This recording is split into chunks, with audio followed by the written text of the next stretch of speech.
You all know who this girl is? Look at this child. Is this the face of a demon? Or is this the look of a skeptic who's not buying your bullshit? The problem is, it's the same glare either way. And that's why we're lumped in together. This is the way we look when we realize we're being lied to. When you realize that all of the fables in the Bible began in the hearts of superstitious primitives who just made it up. It's man-made mythology, and there is no truth in it. There's no heaven, no hell, no Eden either, and there is no devil. He was invented by Persians, adapted by Jews, and embellished by Christians. He was never the serpent, nor a fallen angel, and he can't steal your soul because we don't have souls. Exorcism isn't real because demons aren't real, because magic isn't real. We are not cursed. We are not fallen. We have arisen, and we don't need salvation because God literally doesn't give a damn what happens after you die, because then neither of you exist. There is no goddamn devil because there is no God. Damn! You just die, and that's it. You're not immortal. You're not eternal. And to believe otherwise is to diminish everything that you really have. Life is precious because it is short, and there's nothing after it. There's no destiny, and there's no purpose beyond what you give it yourself. If you want your life to mean something, try making someone else's life meaningful.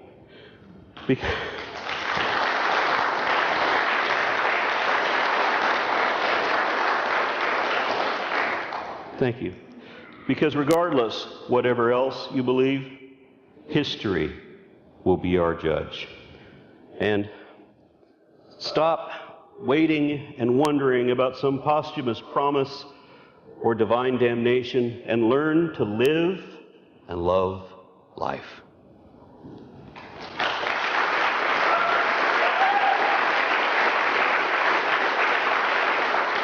The one thing that the Bible isn't, that some people seem to think it is, it's not a biology textbook, it's not an astronomy textbook. The first chapter of Genesis, the first couple of chapters of Genesis, are the 6th century BC version of how the world might have started. We've improved on that since. I don't believe that those are God's words. Those are the words of men trying to make the most sense that they could out of the information they had at the time. You don't buy Adam and Eve either? No, I don't buy Adam and Eve either. It's undoubtedly a legend which has some significance, but it's not historical. What about the life of Christ? Well, Jesus. Well, this of course is in historic times. It's at the time when the Roman Empire was at its height. And the thing about it is that the only information we have about the life of Jesus is in the Gospels, in the New Testament Gospels. There's no reference to him in any literature outside. There's one dubious paragraph in the histories of Josephus, which may have been... Is that right? There's no reference to Jesus other than Matthew, Mark, Luke, John? And, of course, in the rest of the Bible, the epistles of Paul, Acts of the Apostles. Right. But outside the sacred writings, absolutely no mention. No historian who was not... Who is not a Christian, let's put it that way. Not in Bethlehem, no one left any writings of any kind? None. None. This doesn't mean that he didn't exist. The chances are he did. There were many people at the time who were, what should we say, messianic, who were believed to be messiahs by one group or another. And Jesus survived as a messiah. Incredible impact for someone who got such little notice at the time from historians, right? No, that's true, but that's the way sometimes it works out. When Mohammed also received little notice outside of Arabia. And I dare say many founders of great religions were dismissed by people of the time, except those who believed in them as just one more kook.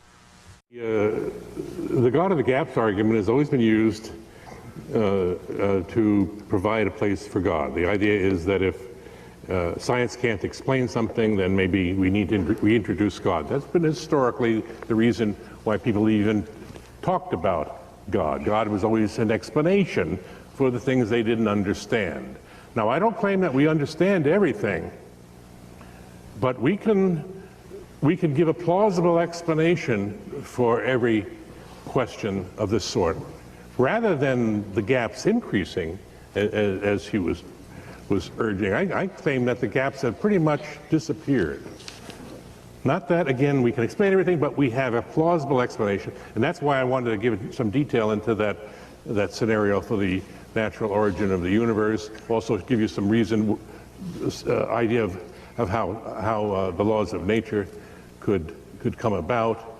So I think that the fact that God is not needed, we have a natural explanation for the universe, for everything that we know. In no place do we have to put God into the picture. So there's absolutely no reason to even introduce the concept of God. It's a meaningless concept. It has not only no evidence, there's no basis for it. And the universe looks just like it should look if there is no God. Someone's arguing with me that the Earth is 5,000 years old. Yes, I'm smiling. Yeah, of course I'm smiling. You know, the fundamentalist view of the creation of the Earth is rather like an episode of the Flintstones. So I have to laugh at those sort of things. How does your atheism, which you're passionate about, how does that play with your American audience, given that so many people in America are God-fearing people and probably take exception to it?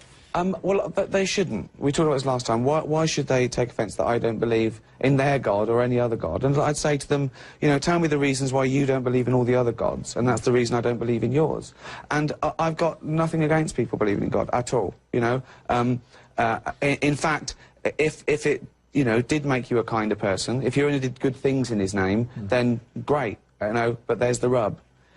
It's when I see some of these religious fundamentalists saying that they've told their 5-year-old children that if they turn out gay, they will burn in hell.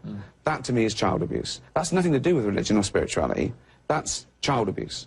So that's why I'm passionate when it comes to that. What do you think of the... No, America's fantastic. It is the land of opportunity. And there's you know, bits of both cultures that I love and hate. And the wonderful thing about being between England and America, they are both land of freedom, and criticise them all you want, but know that you're in a place that allows you to criticise it, and that's lucky, you know, and that's great, and that should be cherished. And freedom of speech for me is one of the most important things that you know, discovered, and I'd fight for the right of it. And even though I don't believe in God, and I don't believe, you know, unlike most religions, I treat all religions the same. I think they're all wrong, not morally wrong, but I don't think there is or could be a God.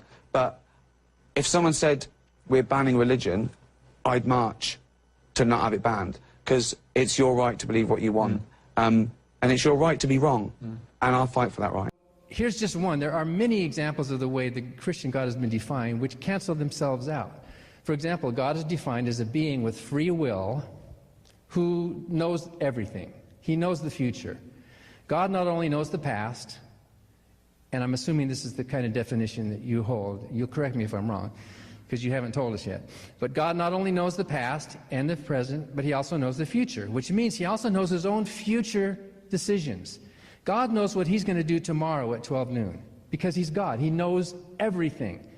But if you know what's going to happen in the future, that puts some limits on your power, doesn't it? How can you be omnipotent and unable to change what's going to happen between now and then? And if you do change it, then you weren't omniscient. Something's got to give. You can't be omniscient and have free will at the same time. To have free will, whatever that means with humans, and maybe we do or don't, that's a different debate. But certainly if God has free will, it's a full libertarian free will, and he can do whatever he wants because he's God, right?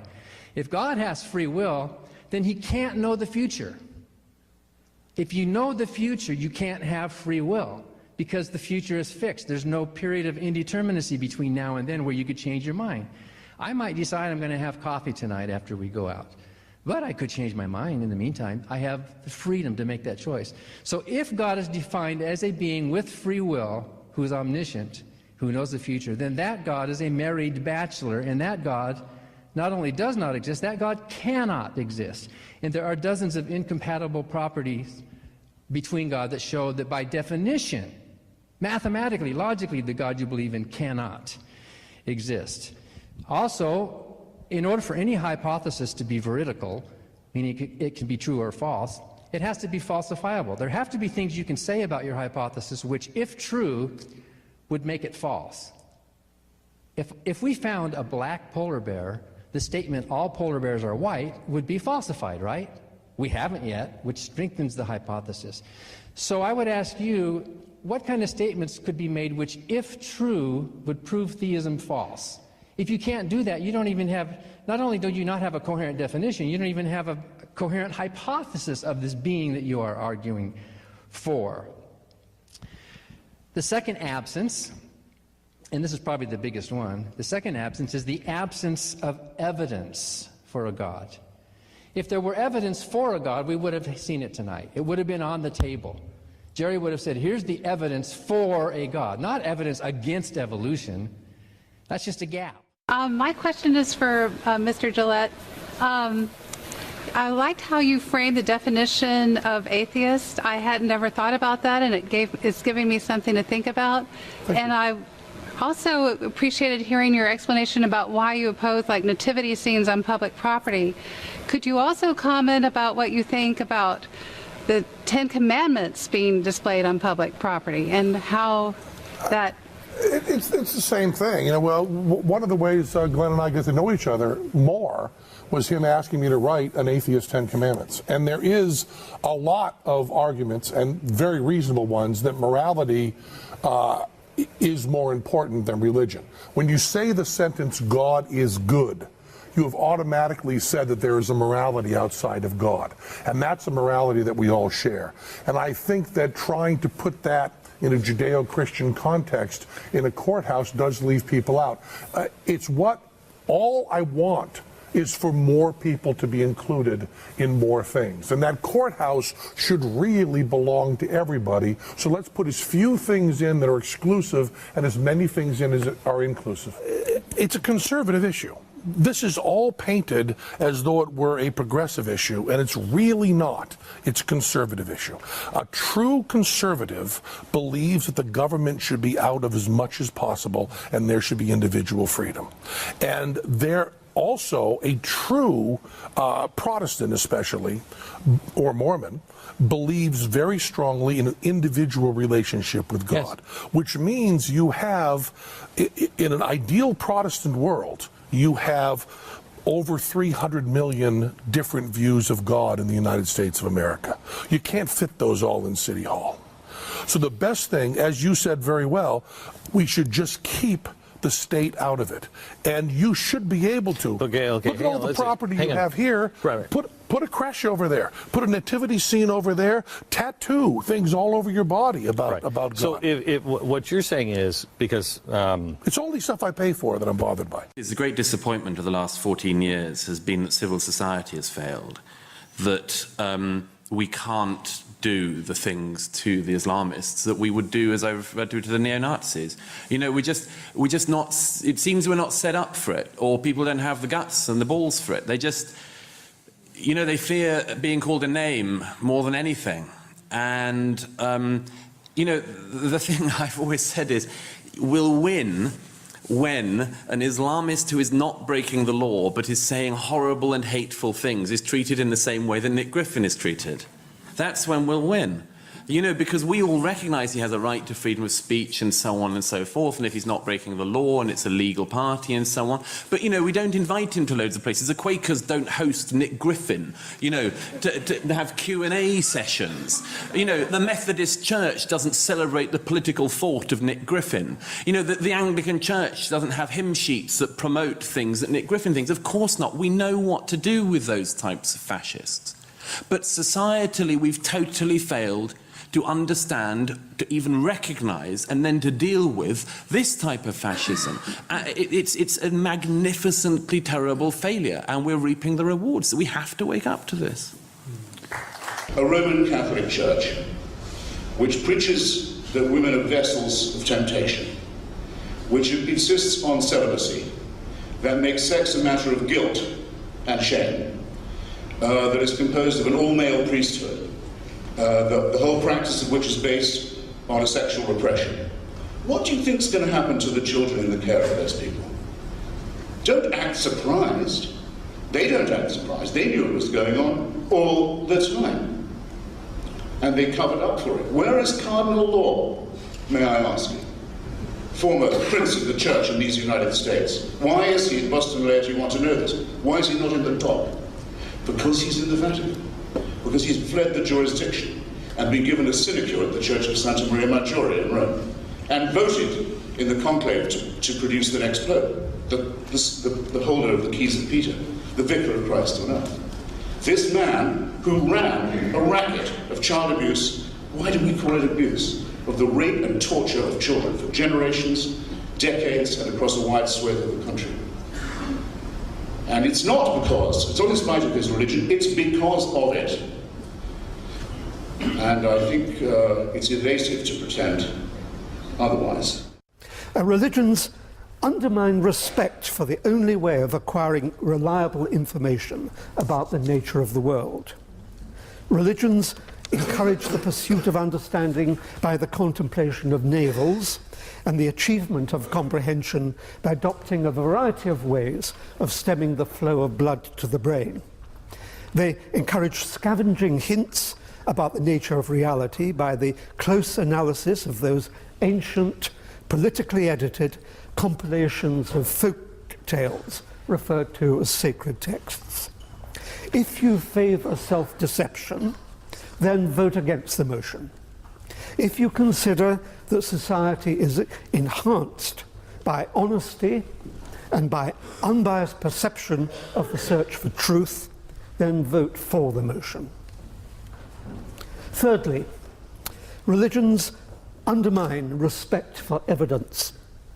Religions harm societies by disfavoring evidence in favor of faith, preferring mass hysteria, superstition, priestly authority, and the propagation of beliefs by cultural conditioning over controlled, careful, circumspect, public, unbiased inspection.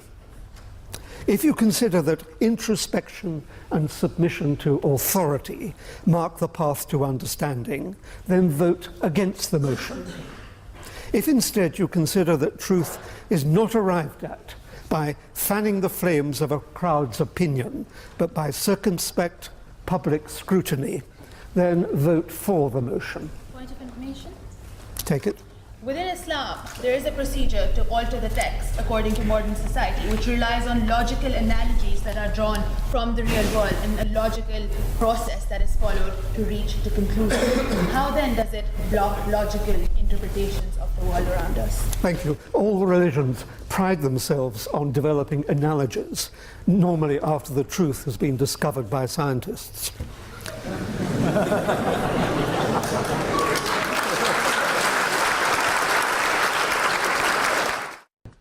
I can't agree to the claims by atheists that I'm one of that community. I don't have the time, energy, interest of conducting myself that way. I'm perfectly happy going to see the rock opera Jesus Christ Superstar. I have Handel's Messiah on my iPhone, along with Bach's B minor Mass. That's some of my favorite bits of music. This is what I do, and I'm perfectly fine with that. I'm perfectly fine with having religious people who live all around me. I'm not trying to convert people. I don't care. We're in a religiously pluralistic society. Most of what accounts for the immigration waves into this nation were people fleeing religious persecution in their hometown. And no one will deny the richness of this country as a product of the immigration that unfolded. I'm okay with that. Just keep it out of the science classroom. That's my little dog. Maybe it's a poodle, I don't know, but it's a... So you asked me if I'm agnostic. I'm agnostic. And it's more that I don't really care. I don't want to have to spend all this energy, but I keep getting called out into the boxing ring, largely against my wishes.